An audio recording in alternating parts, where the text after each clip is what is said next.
Hello मेरे प्यारे बच्चों, मैं UP sir ICC bye UP sir YouTube channel पर आपका स्वागत करते हैं।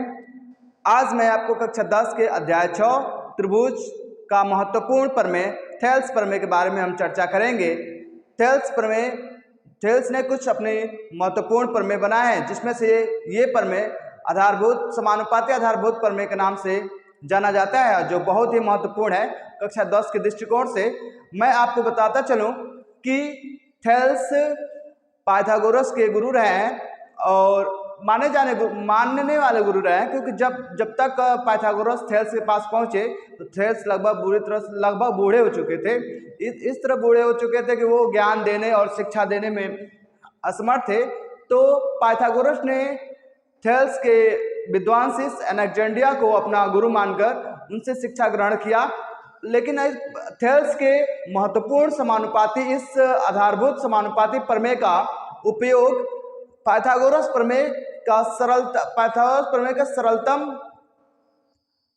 प्रमेय के सरलतम उत्पत्ति देने के लिए भी उपयोग किया जाता है। इसलिए थेल्स का ये समानुपाती आधारभूत प्रमेय बहुत ही इंपॉर्टेंट होता है त्रिभुज समरूप त्रिभुजों की दृष्टिकोण से देखा जाए तो मैं आपको बताता चलूं कि आज मैं आपको थेल्स का आधारभूत समानुपाती प्रमेय के बारे में मैं पढ़ाने जा रहा हूं। तो मैंने पहले से ही संपट पे थेल्स प्रमेय लिख रखा है कि थेल्स प्रमेय क्या है। एक लंबी सी प्रक्रिया है जिसे आप अपने भी शब्दों में कन्वर्ट कर सकते हैं, उसमें कोई बड़ी बात नहीं है। आप अपने विचारधारा को भी इसमें प्रदर्शित किया जा सकता है, लेकिन कुछ पढ़ाने वाले लोग ज़्यादातर से थेल्स की बातों को कथनों को ही वे वैसे ही जस्ट करता है इनपुट करना पसंद करते हैं। लेकिन मैंने इसमें अपने पास में कुछ कंक्लूडिंग कर रखी है, तो बताना चाहेंगे थेल्स प्रमेय ने थेल्स ने क्या कहा था। थेल्स ने कहा था किसी त्रिभुज की किसी भी एक भुजा के समांतर किसी त्रिभुज की एक भुजा के किसी भी एक भुजा के समांतर और शेष भुजाओं को एक भुजा के समांतर और शेष दो भुजाओं को भिन्न भिन्न बिंदुओं पर प्रतिच्छेदित करने के लिए अगर एक रेखा खींच दें या खींचा जाए तो त्रिभुज की शेष दोनों भुजाएं जो भुजाएं थी जिनको प्रतिच्छेदित कर रहा था रेखा हमारा खींची जाने वाली रेखा प्रतिच्छेदित कर, तो शेष दोनों भुजाएं एक ही अनुपात में विभाजित हो जाती है। कौन दोनों? जो समांतर के बाद जो दोनों भुजाएं बच रही है वो दोनों। जैसे मैंने दे रखा है, जैसे मैंने एक त्रिभुज की कल्पना कर रखी है, ये एक त्रिभुज ए बी सी मैंने एक त्रिभुज की कल्पना कर रखी है। तो त्रिभुज ए बी सी एक त्रिभुज है, तो शर्त के अनुसार किसी त्रिभुज की किसी भी एक भुजा के समांतर और शेष दो भुजाओं को भिन्न भिन्न बिंदुओं पर प्रतिच्छेदित करने के लिए एक रेखा खींचा जाए तो त्रिभुज की शेष दोनों भुजाएं एक ही अनुपात में विभाजित हो जाती हैं। ये हमें प्रमाणित करना है। तो हमने पहले से नोटेड कर रखा है कि एक त्रिभुज ए बी सी है। एक त्रिभुज क्या है? ए बी सी है, मैंने कल्पना कर रखी है, जिसमें आपको एक भुजा के समांतर एक रेखा खींचनी है। एक भुजा के समांतर क्या करनी है? किसी एक भुजा के समांतर एक रेखा खींचनी है जो शेष दो भुजाओं को किसी न किसी बिंदु पर क्या करता है? प्रतिच्छेदित करे। तो वे दो प्रतिच्छेदित करें तो प्रतिच्छेदित होने वाली भुजाएं एक ही अनुपात में विभाजित हो जाती है, अर्थात AD बटा BD is equal to AE बटा EC। हमें यह प्रमाणित करना है, लेकिन पहले मैं कुछ कथने हैं उसको पूरा करूं। पहले दिया है मैं वो नोट करने जा रहा हूं। क्या दिया है? दिया है एक त्रिभुज ABC जिसमें त्रिभुज ABC में क्या BC समांतर है?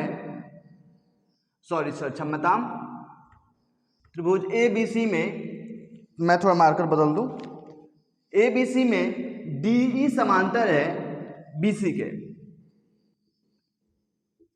DE समांतर किसके? BC के। DE समांतर किसके? BC के।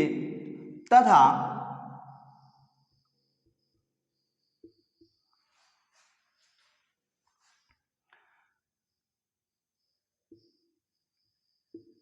DE द्वारा DE द्वारा बिंदु D तथा DE द्वारा बिंदु D तथा एवं बिंदु D एवं बिंदु E प्रतिच्छेद बिंदु है,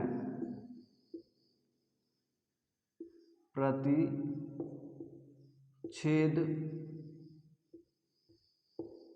बिंदु है। इसे बिंदु पढ़ेंगे, ख्याल रखेंगे, नोटिस करेंगे। प्रतिच्छेद बिंदु हैं तो हमें सिद्ध करना है। सिद्ध करने वालों को मैं कलर रेड वाला कर देता हूं। क्या हमें सिद्ध करना है? हमें सिद्ध करना है AD बटा BD, AD बटा BD is equal to AE बटा EC। हमें सिद्ध करना है AD बटा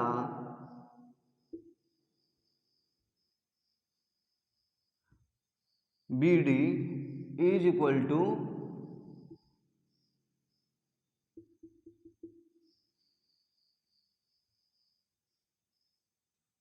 ओवर राइटिंग कर देना है, थोड़ा सा लाल वाला हल्का होगा मेरा।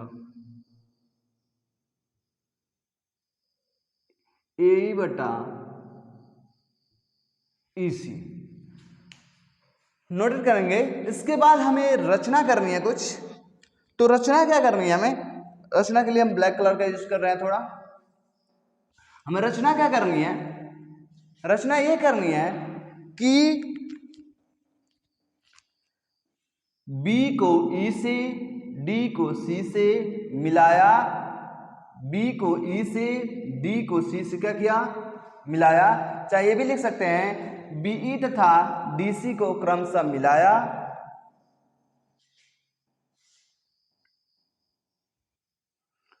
रचना में लिख ले रहे हैं BE तथा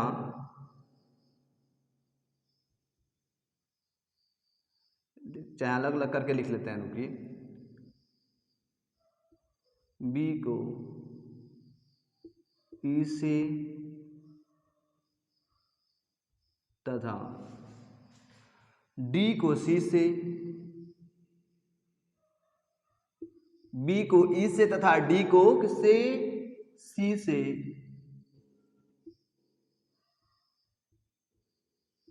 मिलाया और क्या मिला देते हैं, रुकिए, मिला देते हैं, मिलाया का मिला देते हैं। ये मिल गई, ये भी मिल गई। B को E से तथा D को C से क्या किया? मिलाया और वाला प्रक्रिया मैं बाद में आगे बढ़ा रहा हूं। और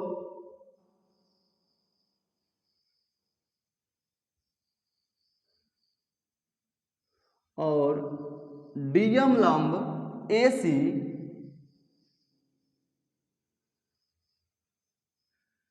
तथा डीएम लंब AC तथा डीएम लंब AC तथा EN लंब, मार्कर हल्का हो रहा है,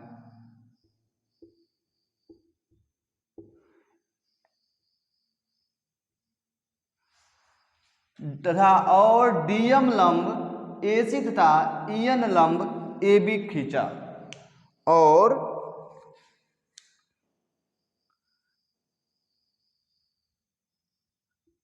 डीएम लंब AC तथा EN लंब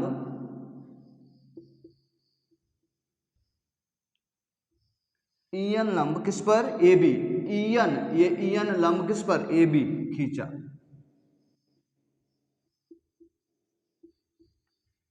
क्या किया? खींचा। इतना प्रक्रिया आपको ख्याल रखना है। क्या करना है आपको? दिन एक बार और सुन लीजिए। रचना में आपको कुछ बनावट, इसके रचना का मतलब बनावट, इसकी बनावट को कुछ पूर्ण करना है आपको, अपने आप को इसको प्रमाणित करने के लिए क्या प्रमाणित करना है आपको कि त्रिभुज ABC में पहले से दिया रखा है, क्या दिया रखा है, BC समांतर है किसके, DE के, BC समांतर किसके, DE के, ब्लैक वाली समांतर है ब्लू वाली के। और आपने कुछ रचना पढ़ाई अपने आप को साबित करने के लिए, प्रमेय को सिद्ध करने के लिए क्या क्या साबित किया, हमारी DC को मिलाया और BE को मिलाया, DC तथा BE को मिलाया, अलग अलग बोले तो B को E से तथा D को C से मिलाया, और EN लंब AB और DM लंब AC क्या किया, खींचा। ये आपको रचना में इतना नोट करने हैं और ख्याल रखना है इसका। अब चलिए हम आपको उपपत्ति में लेकर चलते हैं। तो उपपत्ति में चलने से पहले मैं आपको एक बात बता दूं, इसमें है क्या चीज, बहुत ही आसान सी बात है। दो बातों का ख्याल रखना है, एक टारगेट का, इस साल में सिद्ध क्या करना है, एक हमारे सर एक बात बताते थे, सबसे सिंपल सी बात, वो क्या है कि किसी भी प्रमेय को सिद्ध करते समय टारगेट को हमेशा नजर में रखना चाहिए। और टारगेट यानी प्रमाण जिसको सिद्ध करना है उसको हमेशा नजर में रखना चाहिए। नजर में रखते हैं तो आसानी से दिमाग काम करता है। अगर उसको बस बिना देखे आप अनुभूति की तरह चलेंगे तो उसमें कोई फर्क नहीं पड़ेगा, आपको कोई बिल्कुल अंडरस्टैंड नहीं होगा, समझने में बड़ी दिक्कत होगी। तो आप इस बात का ख्याल रखेंगे, टारगेट को नजर में रखेंगे, बाकी सब सेट रहेगा। टारगेट हमारी कौन, AD, BD, AE और EC, ये हमारे टारगेट है, बस और कुछ नहीं है। तो उसी को टारगेट को दिमाग में रखते हुए हम आगे बढ़ेंगे।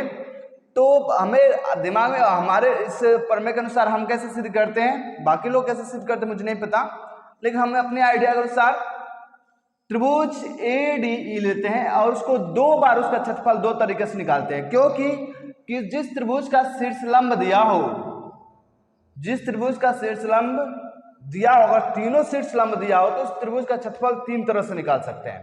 और त्रिभुज ADE में दो शीर्ष लंब ऑलरेडी पता है, DM भी शीर्ष लंब है, EN भी शीर्ष लंब है। तो जब दो शीर्ष लंब ऑलरेडी पता है तो त्रिभुज ADE का क्षेत्रफल हम दो बार निकालेंगे, दोनों शीर्ष लंबों के आधार पर दो बार निकालेंगे, उसे छोड़ देंगे।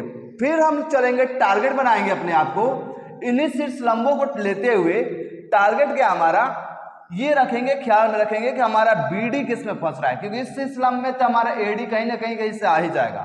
एक शीर्ष लंब को देखेंगे तो AD फंस जाएगा, एक त्रिभुज ऐसा पकड़ेंगे जिसमें हमारा BD फंसता हो, तो दूसरी BD फंसाने के लिए BDE का काम कर लेंगे। BDE का जब काम करेंगे और फिर इसमें DCE का काम करेंगे, चाहे DEC का काम कर लेंगे, तो ये इसमें फंस जाएंगे इसी, और इसमें ये वाला, तो हमारा काम आगे बढ़ जाता है। हमने क्या कहा कि हमें सबसे पहले ADE में चलना है, त्रिभुज ADE में उपपत्ति में चलना है। त्रिभुज ADE में एरिया मतलब क्षेत्रफल, एरिया ऑफ त्रिभुज ADE is equal to area of त्रिभुज, थोड़ा छोटा हो गया, ADE इज इक्वल टू क्या, 1/2 ADE के एरिया ऑफ त्रिभुज ADE का क्षेत्रफल इक्वल टू 1/2 AD आधार गुणे ऊंचाई, AD गुणे EN, AD गुणे EN। क्यों? क्योंकि किसी भी त्रिभुज का, जिस त्रिभुज का शीर्ष लंब दिया हो तो उस त्रिभुज का क्षेत्रफल होता है, चूंकि जिस त्रिभुज का शीर्ष लंब दिया हो, उस त्रिभुज का क्षेत्रफल होता है, त्रिभुज का क्षेत्रफल इक्वल टू, ओहो 1 मिनट, चूंकि त्रिभुज का क्षेत्रफल इक्वल टू 1/2 आधार गुणे ऊंचाई, आधार गुणे क्या, ऊंचाई। चूंकि त्रिभुज का क्षेत्रफल होता है 1/2 आधार गुणे क्या, ऊंचाई। समकोण त्रिभुज में भी यही लागू होता है और किसी त्रिभुज में शीर्ष लंब दिया हो तो भी उसमें भी यही लागू होता है। तो हमने त्रिभुज ADE में ले लिया, एरिया ऑफ ADE क्या, AD जब हम आधार लेंगे तो इसकी ऊंचाई हमारी EN हो जाएगी। तो ADE इक्वल टू 1/2 आधार AD, ऊंचाई क्या, EN शीर्ष लंब। इसे हम अनाउंस कर देंगे, इसे कहेंगे आप समीकरण 1 बन जाइए, इसे कहेंगे समीकरण क्या बन जाइए, 1 बन जाइए। पुनः यही काम फिर दोहराएंगे, पुनः एरिया ऑफ त्रिभुज ADE इक्वल टू, अब दूसरे शीर्षलंब आधार से देखेंगे और दूसरे शीर्षलंब के लिए तो area of ADE equal to 1/2 आधार गुणे ऊंचाई। आधार क्या है मेरे, AE और ऊंचाई शीर्षलंब क्या है उसकी, DM। आधार AE और शीर्षलंब क्या मेरी, DM। ये इक्वेशन हमारा, इक्वेशन नंबर हमारा 2 बन जाएगा। रुकिए हम थोड़ा कलम ले ले, बदल लें, इक्वेशन नंबर 2 हो जाएगा।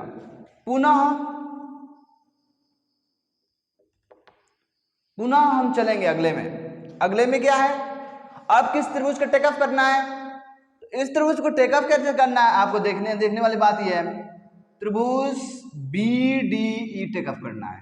क्या टेकअप करना है, त्रिभुज BDE वाला, ये वाला त्रिभुज, यहां से ब्लैक ब्लू से होता हुआ ये वाला, और फिर उसके बाद DEC ये वाला, यहां से ब्लू, 2 ब्लू और 1 ब्लैक, देख सकते हैं मैंने कलर बना रखे हैं।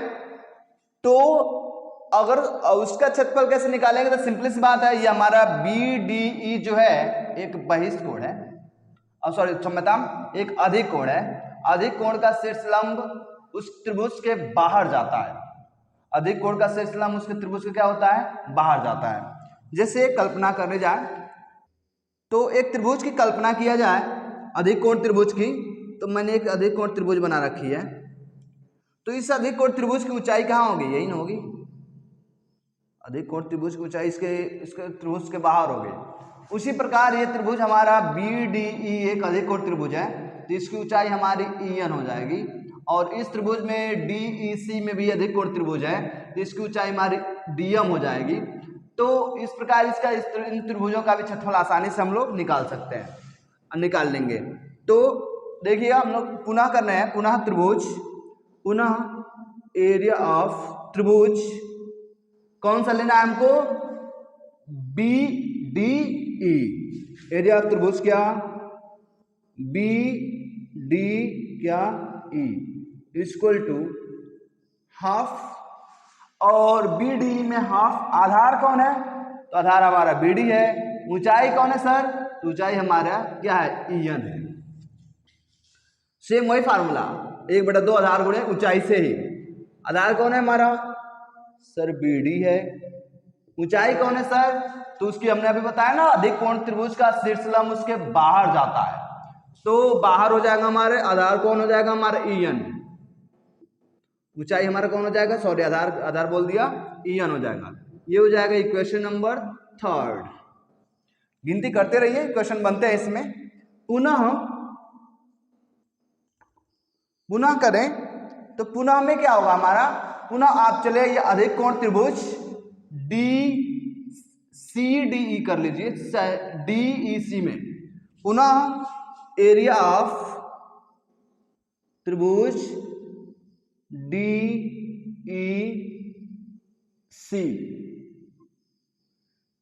में इक्वल टू सेम वही फंडा 1/2। थोड़ा सा नजर रखना है कि ये हमारा अधिक कोण त्रिभुज है, DEC एक अधिक कोण त्रिभुज है, इसका भी शीर्ष लंब बाहर होगा। नॉर्मल सी बात है जो मैंने बताई, तो शीर्ष लंब इसका बाहर होगा, तो ये हमारा DM इसका शीर्ष लंब हो जाएगा। तो सेम वही हमारा 1/2 आधार गुणे ऊंचाई, तो इसके ऊंचाई आधार कौन हो जाएगी, EC। 1/2 आधार गुणे ऊंचाई हमारी आधार क्या हो जाएगी, EC गुणे ऊंचाई क्या हो जाएगी हमारी, DM। ये हो जाएगा इक्वेशन नंबर 4। अब क्या करना है, इसके बाद से आपको कुछ नहीं करना, बहुत आसान हो गया, बहुत सिंपली। अब दिमाग, मैंने बताया ना शुरू में कि हमारे सर क्या कहते थे कि टारगेट को नजर में रखो। टारगेट में नजर रखते हैं तो आपको थेल्स प्रमेय का कोई प्रमेय आपको डिस्टर्ब नहीं कर सकता।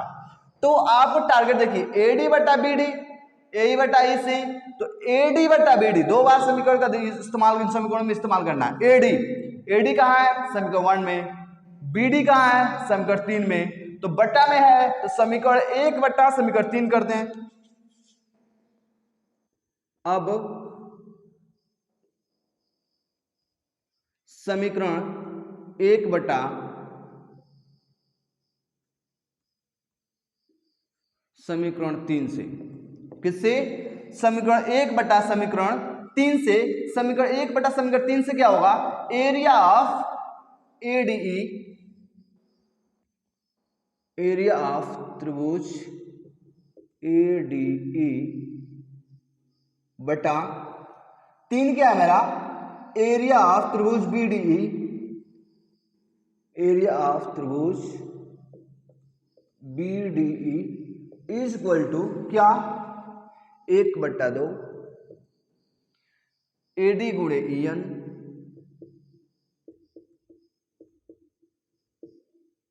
फिर पूरे का बटा, फिर मैं मार्कर थोड़ा बदल दूं, और तीसरे में क्या है, 1 बटा 2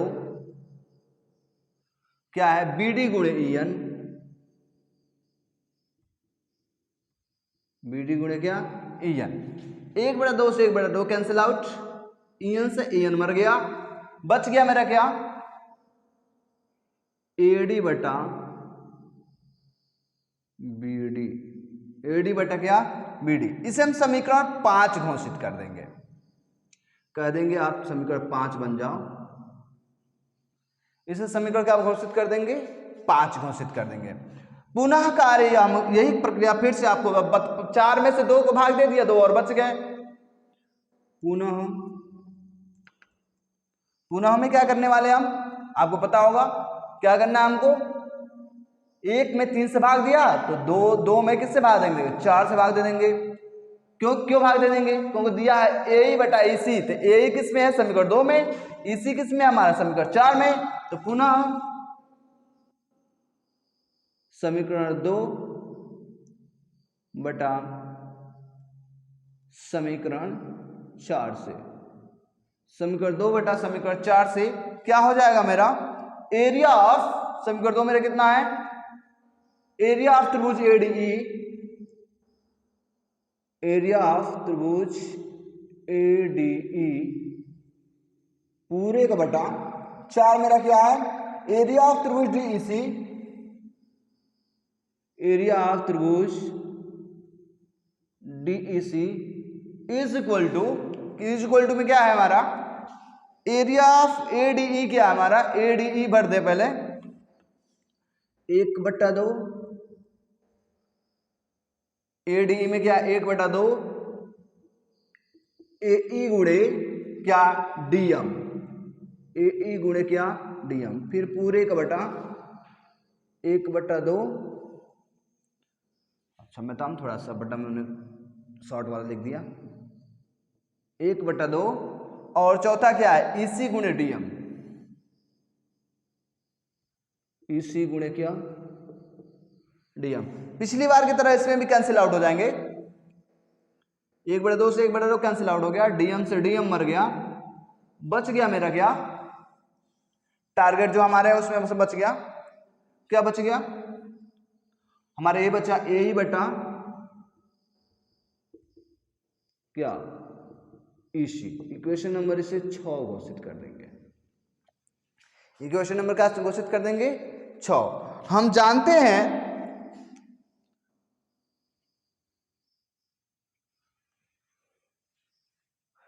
बगल में लिखते क्या, जिसको हम यहां घोषित करके समीकरण 5 और 6 से, समीकरण 5 और 6 से डायरेक्ट कर देते हैं और बगल में लिख देते हैं हम, कुछ नियम है उसको नियम लिख बगल में लिख देते हैं हम, हाँ लिख देते हैं समीकरण 5 और 6 से, हाँ चलिए समीकरण 5 व क्या, समीकरण पांचवा समीकरण क्या 6 से समीकरण पांचवा समीकरण 6 से क्या AD बटा BD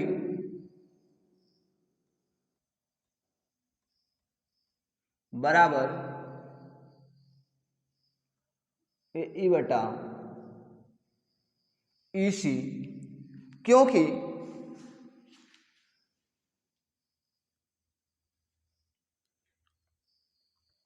यहां लिख देते हैं हम, क्योंकि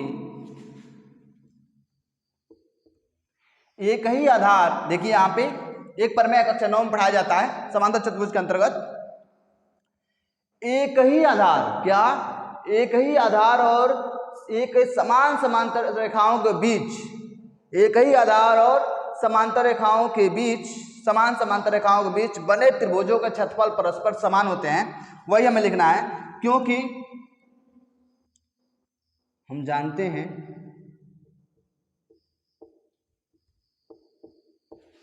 एक ही आधार, जानते हैं क्या जानते हैं, एक ही आधार और समांतर रेखाओं के बीच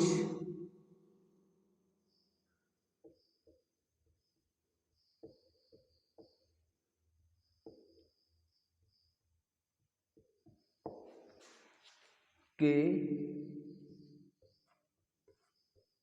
बीच बने त्रिभुज के क्षेत्रफल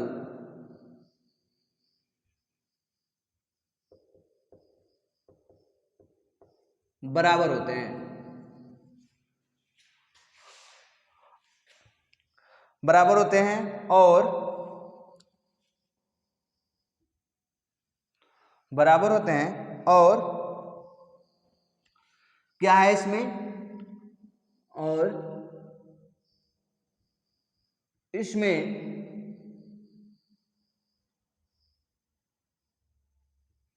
एक ही आधार क्या है DE है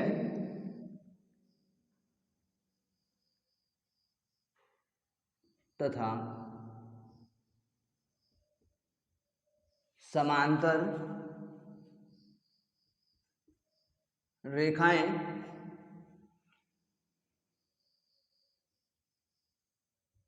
BC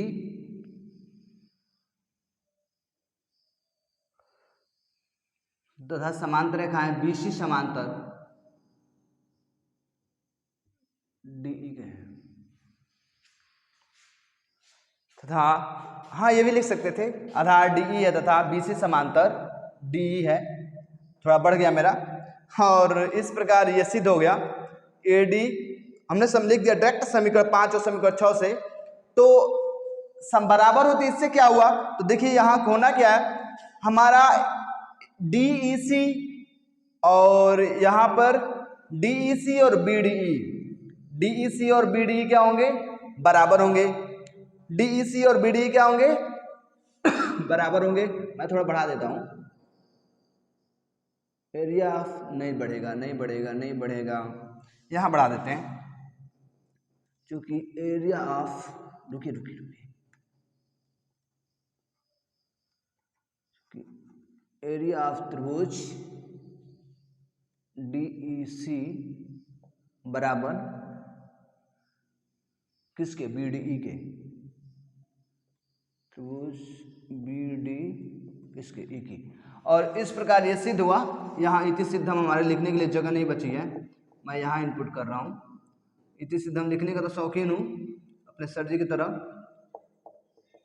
लेकिन फिर भी क्या करूँ, मेरे पास जगह नहीं बची एक बार और दोहरा लेता हूँ, प्रमेय दिया है त्रिभुज ABC में DE समांतर BC तथा DE द्वारा बिंदु D एवं बिंदु E प्रतिच्छेदित बिंदु हैं, सिद्ध करना है AD बटा BD बराबर AE बटा EC, रचना है हमारा B को E से तथा D को C से मिलाया और DM लंब AC तथा EN लंब AB, DM लंब AC तथा EN लंब AB क्या किया, खींचा, उपपत्ति में त्रिभुज ADE में यानी ऊपर वाले त्रिभुज यहाँ से ऊपर वाले में 2 बार निकालना है दोनों लंबों के हिसाब से, दोनों शीर्ष लंबों के हिसाब से।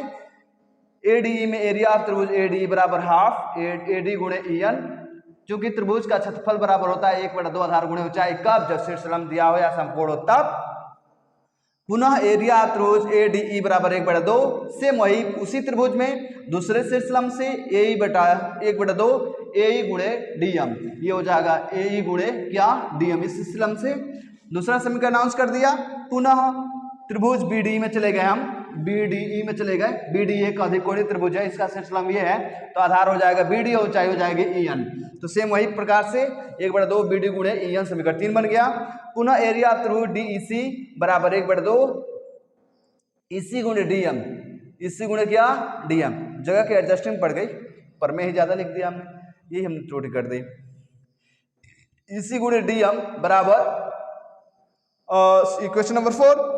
पुनः आप करना क्या, टारगेट देखते हुए AD बटा BD है, तो AD देखेंगे कहाँ है, AD हमारे पहले में है और BD किस में है, तीसरे में है। तो पहले में समीकरण 1 बटा समीकरण 3 से एरिया ऑफ त्रिभुज ADE बटा एरिया ऑफ त्रिभुज BDE।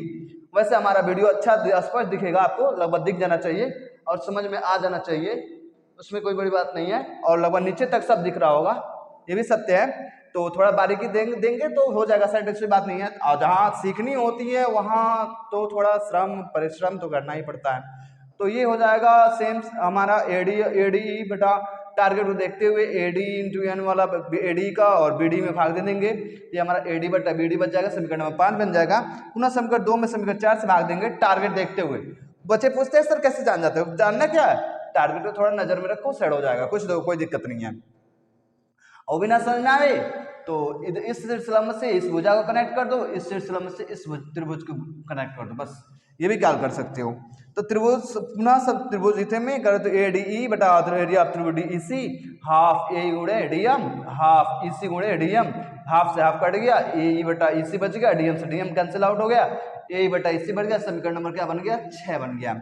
पुनः हम इसलिए जब 6 और 5 बन गया तो हमने लिखा समीकरण 5 और किससे 6 से, समीकरण 5 और 6 से डायरेक्ट जो मैंने सिद्ध करना वो लिख दिया, और जो कारण है जिसके कारण से ये बराबर हुआ वो कारण मैंने लिख दिया, क्योंकि हम जानते हैं कि एक ही आधार और समांतर रेखाओं के बीच बने त्रिभुज के क्षेत्रफल बराबर होते हैं, और इसमें और क्या इसमें क्या है, एक ही आधार DE तथा समांतर रेखाओं BC और DE के हैं।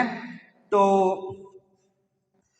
एरिया ऑफ त्रिभुज DEC बराबर होगा एरिया ऑफ किसके त्रिभुज BDE के, और ये जब बराबर होंगे दो तो सब 5 और 6 समीकरण से हमारा इतना ये हमारा क्या होगा साबित हो जाएगा। आप रख के देख लीजिएगा, BD की जगह पर रखेंगे आप DEC, तो ये दोनों एक दूसरे के एकदम हुबहू मैच हो जाएंगे। तो बराबरों के संगत भाग बराबरे होते हैं, यूक्लिड के नियम अनुसार आप तो पढ़ चुके हैं, पहले से भी जानते हैं। तो बस इतना ही करना है, समीकरण 5 और 6 करके इसे साबित कर देना। वैसे तो NCERT की बुक ने ये सारी बातों को हटा साइड में रखा है, केवल इसी बात को 5 और 6 को लिख दिया। 5 और 6 को NCERT ने तो डायरेक्ट इन त्रिभुजों के क्षेत्रफल को डायरेक्ट अनुपात में रख दिया, उसने तो अपना दिमाग अलग से लग रखा है, लेकिन बेसिकली कोई दिक्कत नहीं है। तो मैंने बताया कि आज ये बताया आपको, और इस प्रमेय की सहायता से और भी बहुत सारी शर्तें आपको पढ़ने को मिलेगी। AD बटा AB और AD बटा AB हो सकता है, और AD बटा BD तो चल ही रहा है, और एक हो जाएगा क्षमता BD बटा AB, हाँ संग तो भाग संगत तो हो जाएगा सेट। तो इसके हिसाब से मैं बता दूं आपको कि आज मैंने थेल्स प्रमेय को आप लोगों के लिए प्रमाणित किया, आपको अच्छा लगा होगा, तो फिर कृपया आप इसे पढ़ रहे हैं तो अगर थोड़ा सा अगर लिखने में हमारे कंजेशन में दिक्कत हो रही हो तो कृपया कमेंट जरूर करेंगे सर, फिर मैं कोशिश करूंगा इसका फिर से अगर अच्छे से वीडियो फिर अपलोड कर दूंगा। अगर दिक्कत हो रही है आपको तो, नहीं दिक्कत होती है इसी से काम चल जाता है तो कोई बात ही नहीं। थोड़ा सा मैंने यहाँ पर लास्ट में एडजस्टिंग किया है, लेकिन वैसे इतना स्पष्ट है कि आप पढ़ सकते हैं, समझ सकते हैं और देख सकते हैं। फिलहाल आज के लिए तो ICC यूट्यूब चैनल, हम ICC bye UP sir YouTube channel में आज के लिए आपके लिए बस इतना ही। थैंक यू सो मच आज का वीडियो देखने के लिए।